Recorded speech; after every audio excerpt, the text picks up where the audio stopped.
Hi everyone and welcome to Darksiders 2 Definitive Edition, Definitive Difficulty Walkthrough.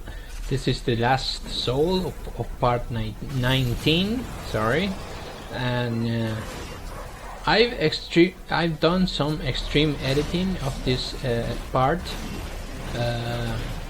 because I was someone said in the previous video that and I'm sorry, I just don't remember your name right now. I'm really sorry, but someone said in the previous video that I was kind of making long videos showing a lot of exploration, and I guess he's right. He's totally right, because I've done the more editing of combat only, and not so much of exploration, and only puzzles and combat on the Uncharted Brutal trilogy, and I will say that's mostly correct, because who has problems with exploration itself? Now,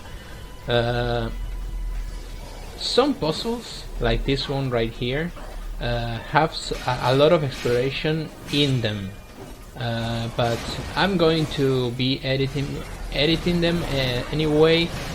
And I'm going to edit them in a way that doesn't detract from the video, you know. It doesn't slow down, it doesn't have me looting and wandering and opening side quest doors maybe, or doors that lead to other treasures. I'm going to be going fully with puzzles and combat scenarios in a hope that the walkthrough rest of the videos, because mostly the rest of the videos will be separated like they are now. They will be the same as they are now, but I'll try to make them shorter, so they are more friendly to people who just want, you know, just to go through the game. Even though I don't really I'm going to be brutally honest here, but I don't really think you need a walkthrough of Darksiders 2, because it's not really hard. It's not the difficulty, the definitive edition, the definitive difficulty can be hard, but I'm saying that you don't really need a walkthrough. It can be a challenge sometimes, especially the bosses, and if you are under level, but you don't really need exploration, because you're going to find the answers. The puzzles are not really about you thinking what's the solution.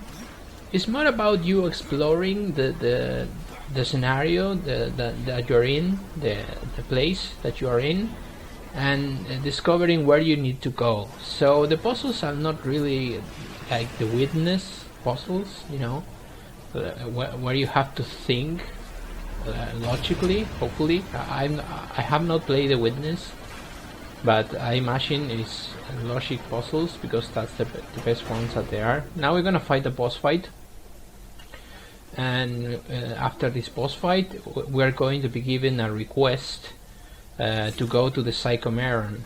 What a fucking awesome name, Psychomeron. And we're going to go to Psychomeron in the next chapter, guys.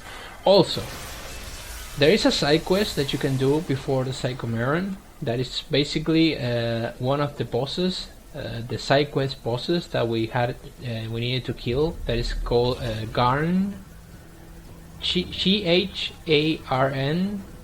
or it might be Gorn. No, I think it's Garn, which is basically a huge fucking dude, and not really that hard, but definitely you have to pay attention to what you're doing. So we're going to have that video of that side quest, and it's going to be only the boss fight, because to be honest, the side quest is really long. Like, you have to traverse a lot and explore a lot, and it's not really interesting, and in the hopes of making it more watchable and fun.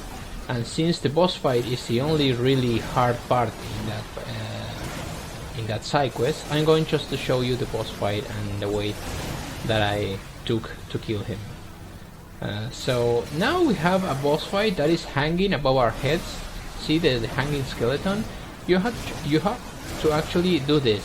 See, just jump in the air and hit him with the heavy attack of the hammer, but you have to kill these skeletons in the meanwhile, because if not they're gonna bother you and hit you, and they can hit pretty hard if a lot of them hit you at the same time.